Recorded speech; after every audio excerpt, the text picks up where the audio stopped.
¿Qué tal, apreciables estudiantes? Con esta pequeña cápsula vamos a cerrar el periodo de la Revolución Mexicana. En la sesión de esta semana tratamos la Guerra Civil de 1910 hasta 1917, la promulgación de la nueva Constitución, una constitución muy, llamémosle, radical para su época, como ya comentábamos en la sesión, pero como ustedes bien sabrán, emitir una constitución en papel no garantiza un Estado en la realidad o en los hechos. Y ese es el punto de este pequeño periodo, de 1917 a 1930. Estos gobiernos postrevolucionarios, o para algunas personas todavía revolucionarios, tuvieron que convertir los principios de la Constitución en instituciones reales, se tuvo que someter a los grupos armados, se tuvo que someter a buena parte del ejército porque había crecido muchísimo, se procedió al reparto de las tierras, empezaron proyectos de alfabetización y se tuvo que negociar muchísimo, sobre todo con potencias extranjeras, para que reconocieran al Estado postrevolucionario, a este nuevo Estado mexicano. Entonces vamos a tratar esto brevemente y ya con ello, con la sesión sincrónica de la semana y esta cápsula, ustedes podrán formarse una idea con respecto a este proceso. Ya platicábamos cuando introdujimos la cuestión de la Constitución de 1917 que el Estado mexicano o ese Estado mexicano que triunfó, esta facción que triunfó, que se impuso a las otras, lo hizo a duras penas. México terminó la parte más fuerte de la guerra civil revolucionaria con una población menor con respecto a la que tenía en 1910, según las estimaciones que tenemos. Es decir, es la única década en el siglo XX en la que México sufrió un descenso poblacional. Eso hay que apuntarlo, tenerlo presente. Fue terrible. La guerra civil fue terrible. A ellos se sumaron las tesorerías estatales y municipales totalmente agotadas, o bueno, saqueadas por cuestiones de la guerra, lo que platicábamos, cómo se financia la guerra, y un ejército que absorbía mucho del erario nacional, es decir, absorbía alrededor del 70% del presupuesto federal. Entonces, era un ejército gigantesco. Además, hubo algo nuevo, o como ya platicábamos, hubo campesinos, obreros, maestros que se dieron cuenta durante estos años de lucha que podían organizarse y además, al estar armados, al seguir armados, se dieron cuenta que esto les permitía que sus demandas tuvieran eco. Entonces, este es el problema con el que se enfrenta el Estado mexicano, que tiene una constitución ya muy bonita, con algunas reformas sociales y demás. ¿Qué es lo que se tuvo que hacer? Pues recordemos que con la Constitución de 1917 formalmente inicia este nuevo Estado.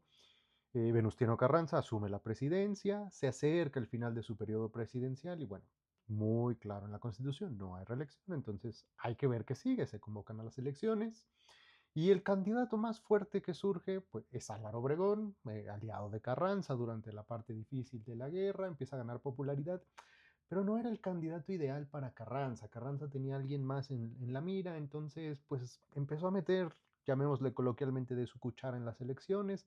Todo se perfilaba para que Carranza moviera los hilos, para que la votación se inclinara en favor de su personaje elegido. Y rápidamente Álvaro Obregón responde, manda el plan de Agua Prieta, una sublevación contra el gobierno de Carranza que está interviniendo con la democracia. Buena parte del ejército, sino es que prácticamente todo el ejército se va del lado de Álvaro Obregón en este plan de Agua Prieta, se desplaza a Carranza, Carranza queda solo, intenta refugiarse en Veracruz nuevamente, pero bueno, en las elecciones al final el presidente electo es Álvaro Obregón. De 1920 a 1924 fue el periodo por el que fue electo.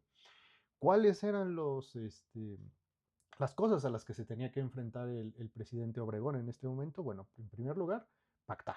Tenía que pactar con todas las facciones que seguían armadas y que estaban demandando que no se les había hecho caso, que no se habían consignado sus demandas sociales en este nuevo estado. Entonces, lo primero fue pactar con ellos. Zapatistas, villistas y muchas otras facciones que estaban pugnando por derechos y peticiones muy concretas. Otro punto importante, Obregón tenía que someter al ejército. Entonces, reduce drásticamente el gasto del ejército. ¿Esto qué implica? Implica jubilar a tropa activa, retirar a ciertos generales, empezar a recortar el presupuesto, porque el ejército se estaba comiendo la gran mayoría del presupuesto federal y al ya no tener una guerra civil no es necesario un ejército tan grande. Entonces se designa a Joaquín Amaro al frente de la Secretaría de Guerra en 1924 y él comienza a reducir a este gran ejército que había crecido mucho por las condiciones de la revolución, se empiezan a profesionalizar, entonces un ejército profesional, pero más pequeño, eso sí, se trató de conservar su carácter de ejército popular. Y bueno, eso no fue el fin de las rebeliones. Hubo muchas rebeliones que estaban persistentes, lo cual nos hablan de cierta fragilidad de este nuevo Estado. Pero aún así, estos primeros 4 años ya con el gobierno sonorense, con Álvaro Obregón como máximo representante en este momento, fueron importantes para empezar a generar ciertas alianzas y empezar a reducir las hostilidades que permanecían en ciertas zonas del país. Uno de los elementos fundamentales para la consolidación de este nuevo Estado mexicano, de este nuevo proyecto de nación, se alineó con una de las mayores demandas que hubo durante la lucha armada, que fue el reparto de tierras, o bueno, el reparto agrario. Inicialmente, y a partir de lo consignado en la Constitución de 1917, Carranza comenzó un moderado reparto agrario, aproximadamente 200.000 hectáreas ejidales.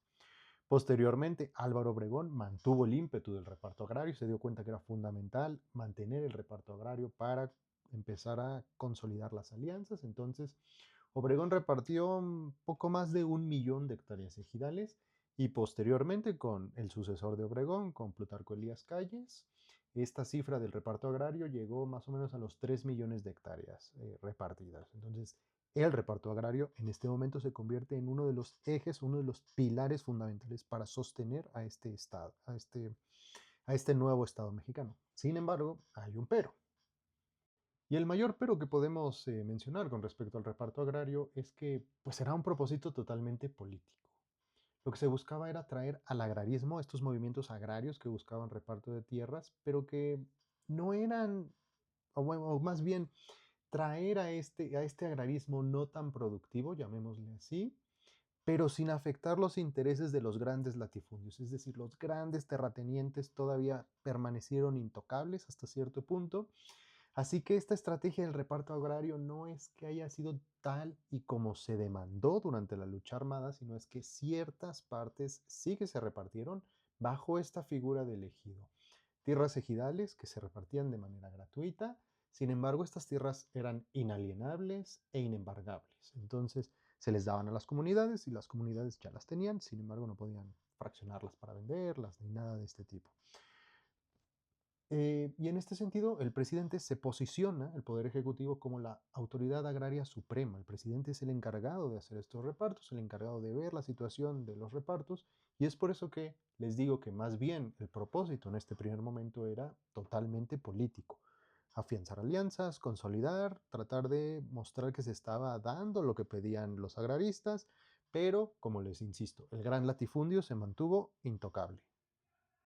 Otro aspecto sobre el que hemos insistido a lo largo de esta asignatura es la cuestión de la legitimidad de los estados, o bueno, la legitimidad del Estado mexicano.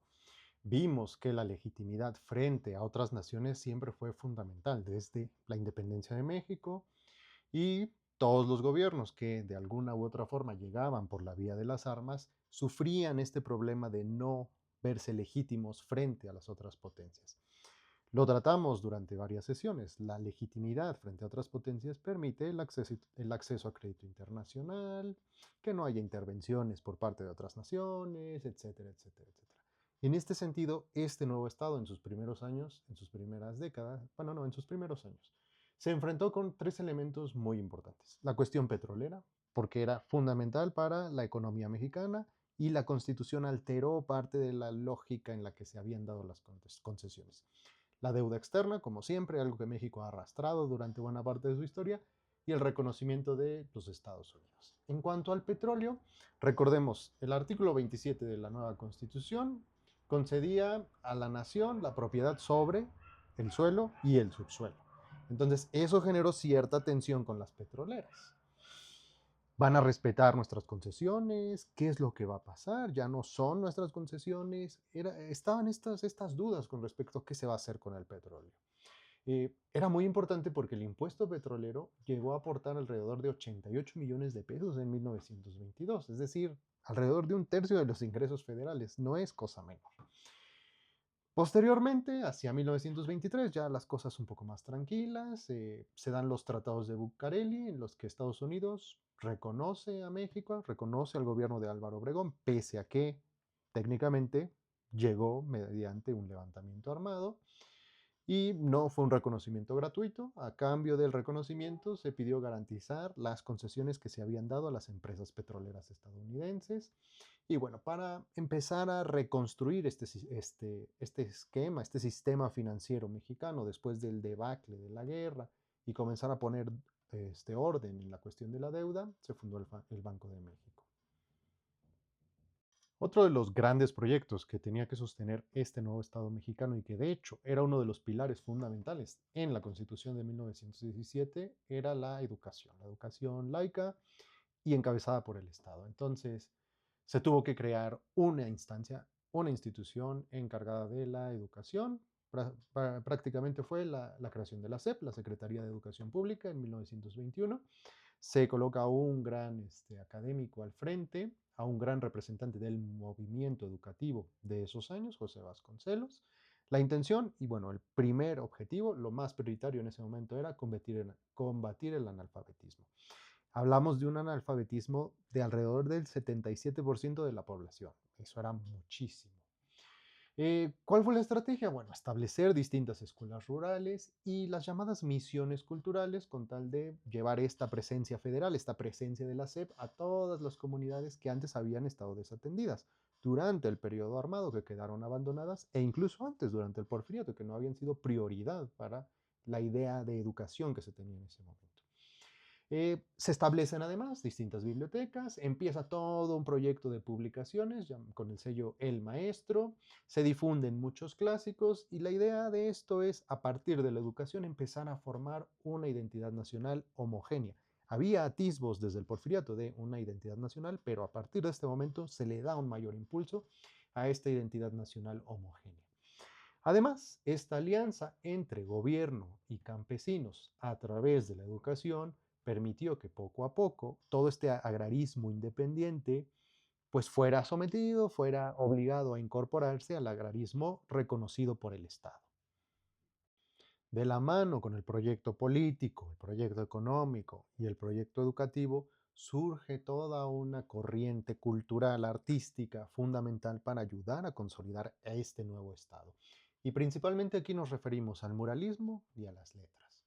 Digamos que la revolución empieza a convertirse en un relato. Y aquí tenemos a grandes exponentes del muralismo mexicano. David Alfaro Siqueiros, Diego Rivera y José Clemente Orozco pintaron a la revolución. Una revolución o una idea de revolución como la lucha de la clase trabajadora. Entonces, en estas manifestaciones muralistas encontramos un gran protagonismo de la clase trabajadora, de los campesinos, de las facciones integradas en su mayoría por elementos populares, etcétera, etcétera. Además, encontramos otras manifestaciones artísticas muy puntuales. Encontramos toda esta corriente de los contemporáneos en el arte y en las formas que se enfrentan a los llamados estridentistas también en el arte, pero con un compromiso social más fuerte por parte de los estridentistas. En cuanto a las letras, bueno, algo que ya platicábamos en la sesión sincrónica, la novela de la Revolución, hacia 1925 se redescubre este gran texto, Los de Abajo, y empieza a detonar a muchas otras obras que se insertan en la llamada novela de la Revolución. Y aquí encontraremos a su mayor exponente o a una de las más famosas, La sombra del caudillo, publicada en 1929. Sujeta a varias censuras y eventualmente dio lugar a una película. Yo recomendaría más la novela que la película, pero adelante.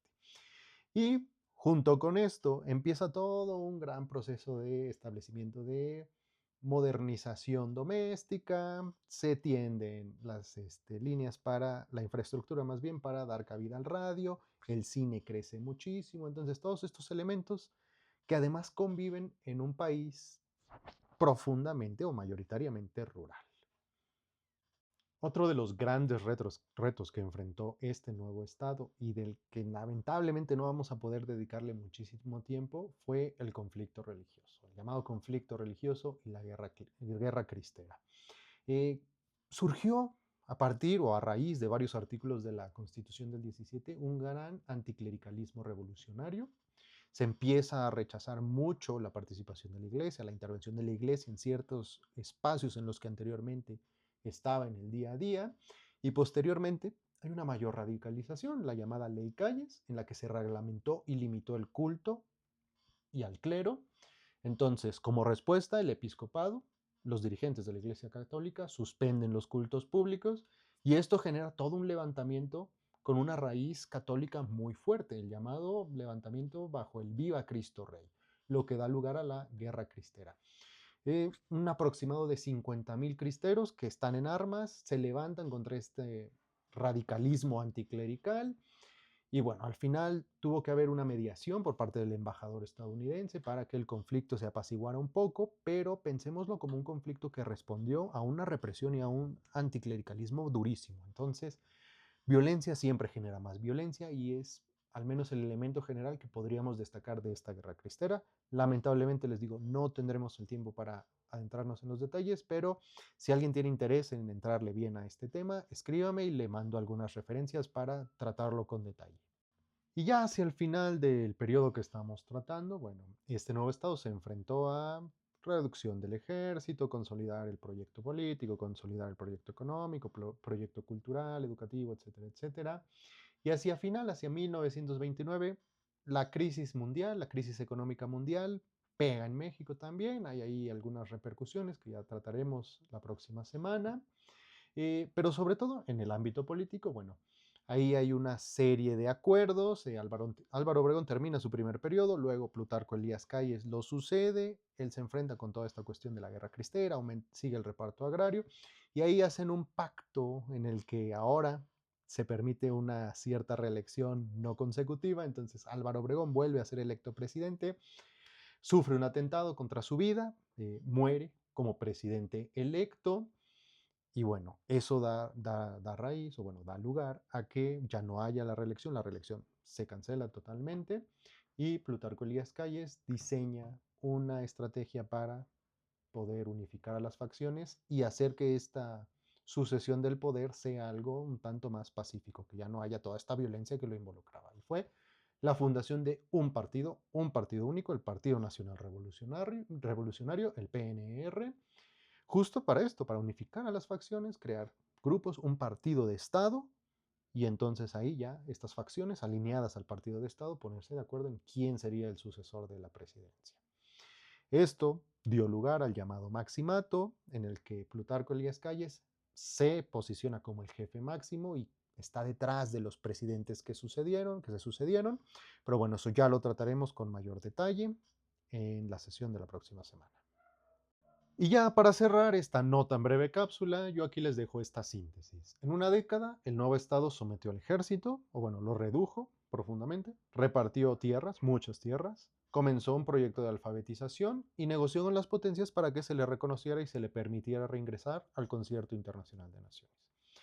De todas formas, también reprimió a cristeros y a agraristas independientes, es decir, a insurrectos religiosos, a estos cristeros, agraristas que no se sumaron al agrarismo cobijado por el Estado.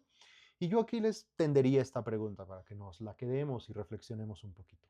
¿Puede llamarse revolucionario un Estado que se consolida sometiendo a los mismos grupos populares que lo llevaron al poder?